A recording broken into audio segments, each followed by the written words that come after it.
Hi guys, and welcome back to a special edition on Forest Fan TV, as we are going to get some hopefully answers from our good friend of the channel, Ben Jacobs, who has been absolutely on it this transfer window. We're going to ask him about Elanga, we're going to ask him about Fofana, the Lyon situation. If we've got time, maybe Richard Rios or two. So Ben, how are you, mate? Good to catch up with you. Great to see you. How are you?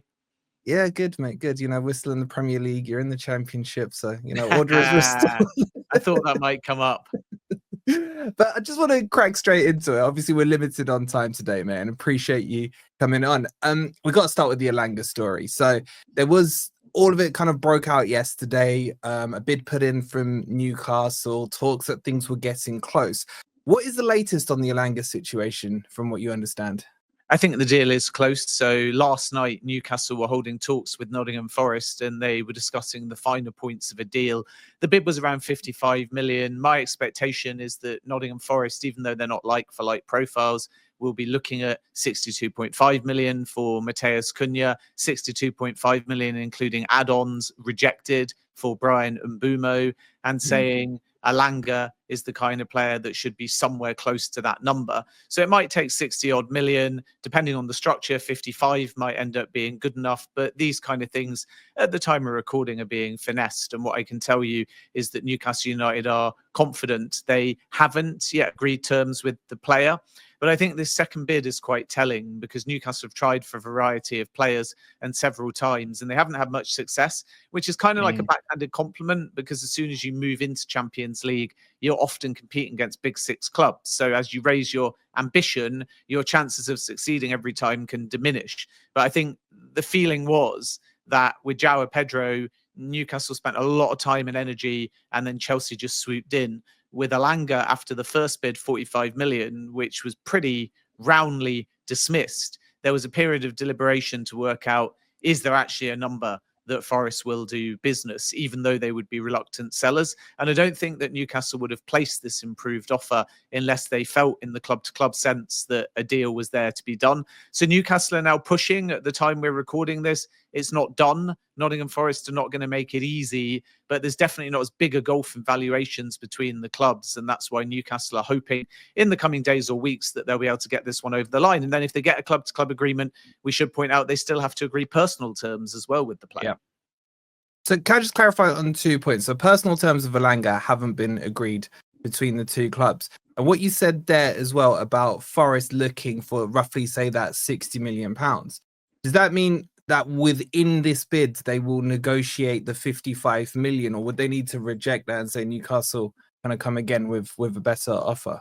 Yeah, I think the offer's a bit more fluid than that, which is very normal in negotiation. So acceptance versus rejection have a fine line when you get into these advanced talks. And of course, technically, if you've placed a formal bid and you need to finesse it, then it's rejected. But there's rejection, no, not for sale. There's rejection, nowhere near. And there's, this isn't a bad offer, but we need X, Y, and Z from you in order to get it over the line. So I think large parts of this second offer are acceptable to Nottingham Forest, but that doesn't mean at the time we're live it's been 100% accepted. Yeah. But I was told yesterday that Newcastle are trying to move very fast. So even after the bid broke in the middle of the afternoon, at least for me, because I'm in America, there were further talks taking place that same evening, and they're continuing today as well. So let's see how quickly it moves. But I think Newcastle are determined to bring in Elanga. The right side is their highest positional priority because Miguel Almiron obviously went to Atlanta United. Jacob Murphy, by the way, has been excellent for Newcastle, but they still want to add one more. And I think that if the structure around this number, whether it's improved a little bit or not, let's see. But I think the general structure around this number is going to be important. And if the payment terms and if the add-ons are right for Nottingham Forest, then I don't think Newcastle are too far out of the ballpark, which is why they think that this could be wrapped up quite quickly. Cool. Can I just ask for a clarification? I don't know whether or not you'll know. There's obviously a sell-on clause attached to Man United that they'll get on there. There's been a lot of talks about it being 15%, 20%, and is it of the total fee or of the profit of the sale? Forest, we paid 15 million, I think, if I remember rightly, for Elanga. Do you have any more clarity on what that clause is? And is that causing some of the discussions as well between the two clubs? Possibly, because you're right to say that Manchester United get a percentage if Elanga's sold. A standard sell-on clause can be anything really from 10% all the way up to 50%. But usually from experience, they're in the ballpark of 10 to 25%. I'm not aware of the exact percentage, but it has been referred to as healthy. And then the way sell-on clauses traditionally work, you can make them a little bit more unique or flexible. For example, when PSV sold Xavi Simons to PSG, there was 18 months where if the player left, 100% of the entire fee went to PSV, not PSG, which is why the player ended up getting loaned to Leipzig. But generally speaking, your traditional sell-on clause is only on profit. So as you rightly say, 15 million is paid, and therefore anything above 15 million becomes eligible for the percentage agreed on the sell-on clause. So let's just say, for the sake of maths, because I'm rubbish at maths, so I want to make it nice and simple, let's round the number up to 60. Let's deduct 15 million, because that's what's paid. You're left with 45. Let's call it, just for the sake of an example, although I don't know the percentage, but let's call it 10%. Then in that scenario, 10% of the 45 profit would be 4.5 million to Manchester United, and the rest to Nottingham Forest. Fantastic. I want to move on to something Romano tweeted out a few days ago, and that was in relation to Malick Fofana. He said Forest have agreed a deal with Lyon for Malick Fofana, but no agreement yet has been reached on the player's side. And he then went on to say Chelsea are interested, Bayern and Napoli. There were then reports coming out from France to say, well, actually, no, Forest and Lyon haven't even discussed the player. And there's been nothing since then at all. I was wondering if you had any insight, because I really like this Fofana player, and I was just wondering, is there any strength in what Romano is saying? Who's right, basically? I think a lot of people like Malick Fofana, we know Chelsea inquired before they signed Jamie Gittins. First of all, full respect to all journalists, not here to shout down anyone's work. But my understanding is extreme caution is needed with Malick Fofana and Nottingham Forest. I'm not aware of anything developing, but what I am aware of is this is another instance of Marinakis and Textor doing deals or potential deals or conversations, and every time they speak, several things seem to be discussed, some of which have substance, some of which don't. But it's absolutely obvious, and we can go into the whole Crystal Palace thing, no doubt, in a bit of detail later, but it's clear that they find a way to do mutually beneficial business. And Lyon, remember, have provisional relegation. They need to get their finances in order, and one way they can do that is by selling Malick Fofana. And if they do that during their appeal and push it onto the last financial year, that will help their cause. So Lyon are manufacturing a bidding war, of which some of the substance is genuine. Many of the clubs mentioned like the player. Clearly, Forest think that that is a top profile and player, but it's never really been my understanding that they're desperately looking to strengthen in that area. Now, we have to think about generally Elanga and his versatility, and if he departs, who may come in. But I'm not aware of anything really developing between Nottingham Forest and Lyon for Fofana. I also think the player wants to go and play Champions League football if he can. So you can never discount a conversation or a player being offered, because once again, Textor and Marinakis are clearly friendly and have done a flurry of business over the course of the last 18 months and over the course of the last month or so. Remember Matt Turner going off to Lyon. That's an interesting situation. If they get relegated, does that deal still go through? So at the moment, I'm told not to bank on Forest moving or anything being agreed for Malick Fofana.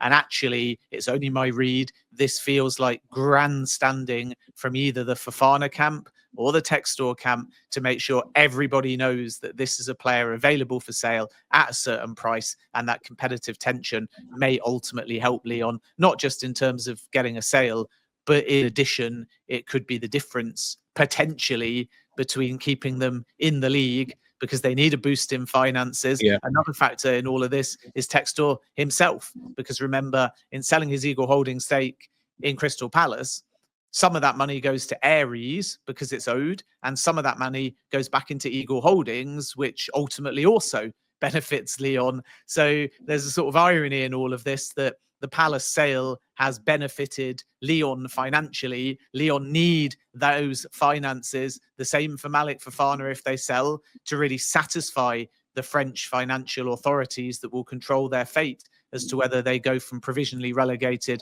to relegated and lose their European spot, or whether actually they satisfy the domestic financial regulator, in which case they'll both stay up and keep their European spot. So this is why I think we have to be very cautious about anything relating to Lyon and Nottingham Forest, and about anything relating to Malick Fofana and Nottingham Forest. So I shouldn't hold my breath. Thanks. That's the short answer. The long answer was clearly a bit more convoluted. And yeah, I was like, the hope was draining from me as you spoke. Just, I know we got a couple of minutes, so I got two quick questions. I probably need longer answers, but just because I know you're short for time, and thank you again. This fine that Lyon have just received. I know you said there's a conditional fine and what have you. Will that come in? Because I've heard they need to basically stump up 70 million-ish euros to win their appeal, which I believe is scheduled for next Thursday, if I'm not mistaken. Does this come into that? Does it now go to nearly 90 million euros that they will need? Does this impact it at all? I think my expectation is, because it's a settlement, that Lyon will have known before their provisional relegation, roughly at least, what was coming. So I think within whatever money they need to satisfy the French authorities, and we hear a lot of mixed reports, so I wouldn't want to put a specific number on it, but within that, they would have known that this fine was coming. And the thing that you have to understand about the fine is that some of it is unconditional, i.e. you've just got to pay it. But that's only 12.5 million. And then the total fine is 50 million, including that 12.5. But the rest, other than the 12.5, is a conditional fine. In other words, a suspended one. So Lyon have agreed to a 4-year settlement. And as long as they don't breach the terms of the settlement in the 4 years, they'll pay the 12.5, but not the rest of the total fine of 50 million euros. So actually, it can be presented as a big fine. The same for Chelsea. 80 million fine for Chelsea, but only 20 million there is unconditional, i.e. payable now. I think from Lyon's point of view, they argue a few things. The first is that they have this near miss period in July, which is perfectly logical and legal. As long as you can show you were working on things to put in the last financial year, then if they bleed over past the financial year, you can claim a near miss period. And as long as you can justify that you did everything in your power to do things on time, that's usually fine. Second thing is that sale of Textor's Palace Eagle Holding shares, which go back into the parent company Eagle Holding, which can be in part reinvested back into Lyon. And the third thing, as we said before, is Fofana. If they have made steps to selling Fofana before the financial deadline, then after it, depending on where he goes, they can show that due diligence and that they tried to get it done on time. And that may help their cause as well. So this is what I mean about caution, because lo and behold, there's suddenly agreements in place club to club, but the player doesn't want to go to any of the clubs that he keeps being linked with. That sits well if you're Lyon, because you are documenting, we tried, we agreed. And I'm not saying things are true or untrue. Journalism is about facts. But what I can tell you is that if it is true that any agreement is in place, and my understanding, my information, my facts are, it is not the case between Nottingham Forest and Lyon, but I have respect for others. So if others are correct, that club-to-club agreement is in place and was in place before the close of the financial year, then wherever Fofana goes, Lyon may be able to say, well, we had it done. We were pushing. We were ready to go. The player is somehow the block. And then if he goes later, they still might be able to try and claim that in a near miss as well. And that's what makes the situation so complicated. But I think as far as the UEFA fines are concerned, they're not as big as that first number you see. And I think one will have basically known what was coming. I know you've got to shoot. In a word, though, on Richard Rios, are the links to Forest, is there some substance behind them? Yeah, I think there are. Obviously, the player is focused at the moment only on the Club World Cup. And I'll be watching him tonight because I'm off in Philadelphia to Chelsea against Palmeiras to also see Esteval Willian. I think there's a lot of clubs, to be honest, that have just been looking at the player and scouting him. I would say Nottingham Forest are not advanced, but there is some appreciation there. The same can be said for Manchester United, but scouting doesn't definitively mean interest. Interest doesn't definitively mean talks, and talks doesn't definitively mean bid. And within that hierarchy, we're really just at scouting. And it's true that Forest have watched him a little bit, and so have Manchester United. But you'd be amazed at the thousands of players that your club watches, and many of them don't actually result in anything. So let's see whether it moves. I think Inter Milan are the most concrete suitor at the moment that I'm hearing. I think they're very serious about it. And I think Everton really like the player as well. But let's see if things develop with Nottingham Forest. It's obviously going to be a busy time. And then just finally a word on Callum Hudson-Odoi as well. And there's positive talks towards him extending at Nottingham Forest as well. So that should be some good news out of the club soon. Yeah, fantastic. Thank you so much. I know we're pushed for time, Ben, so I wanted to say I appreciate you coming on as always. And guys, I hope you've enjoyed the lovely insight as always from Ben. Some absolutely interesting information there. Make sure you've hit the like, make sure you've subscribed, and we'll see you on the next one. Come on, you Reds.